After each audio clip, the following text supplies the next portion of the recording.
Palakkad railway ഡിവിഷന് കീഴിൽ വരുമാനത്തിന്റെ കാര്യത്തിൽ രണ്ടാം സ്ഥാനമാണ് കണ്ണൂർ സൗത്ത് റെയിൽവേ സ്റ്റേഷന്. കണ്ണൂർ നഗരത്തിൽ നിന്നും 3 കിലോമീറ്റർ അകലെ ചൊവ്വയിലാണ് സൗത്ത് സ്റ്റേഷൻ സ്ഥിതി ചെയ്യുന്നത്. ചൊവ്വ, താണ തുടങ്ങിയ ഭാഗങ്ങളിൽ നിന്നുള്ളവരുടെ പ്രധാന ആശ്രയമായ സ്റ്റേഷന്റെ പ്രതിദിന വരുമാനം 3000 രൂപയോളം വരും. 4 പാസഞ്ചർ വണ്ടികൾ മാത്രം നിർത്തുന്ന സ്റ്റേഷനിൽ ദിനംപ്രതി നിരവധി പേരാണ് യാത്രക്കായി എത്തുന്നത്.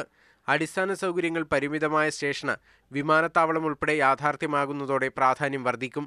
എന്നാൽ ഇതിനനുസൃതമായ നവീകരണങ്ങളൊന്നും സൗത്ത് സ്റ്റേഷനിൽ ഇതുവരെ തുടങ്ങിയിട്ടില്ലെന്നാണ് നാട്ടുകാരുടെ പരാതി. കണ്ണൂർ സൗത്ത് റെയിൽവേ സ്റ്റേഷൻ കുറച്ചും കൂടി വികസിപ്പിച്ചെടുത്ത് അവിടെയുള്ള കുറച്ച് ഉദ്യോഗസ്ഥന്മാരെയും അല്ലെങ്കിൽ കൂട്ടി അവിടെ വികസിപ്പിച്ചെടുത്താൽ നമ്മളെ കണ്ണൂർ ഇവിടെ ഇപ്പോൾ ഉള്ള റെയിൽവേ സ്റ്റേഷനിലെ ബിസിയും തിരക്കുകളും എല്ലാം നമുക്ക് മാറ്റി കുറച്ച് ട്രെയിനുകൾ നമുക്ക് അവിടുന്ന് പാർക്കിങ്ങും അവിടെ സ്റ്റോപ്പിംഗ് കൊടുത്താൽ സൗത്ത് കണ്ണൂർ റെയിൽവേ സ്റ്റേഷനിൽ കൊടുത്തു കഴിഞ്ഞാൽ ജനങ്ങൾക്ക് വളരെ ഉപകാരപ്രദമായി തീരുമെന്ന് എനിക്ക് തോന്നുന്നു. സൗത്ത് റെയിൽവേ സ്റ്റേഷൻ നവീകരിക്കുന്നതിലൂടെ കണ്ണൂർ സ്റ്റേഷന്റെ അസൗകര്യങ്ങൾക്ക് ഒരളവോളം പരിഹാരം കാണാനും സാധിക്കും.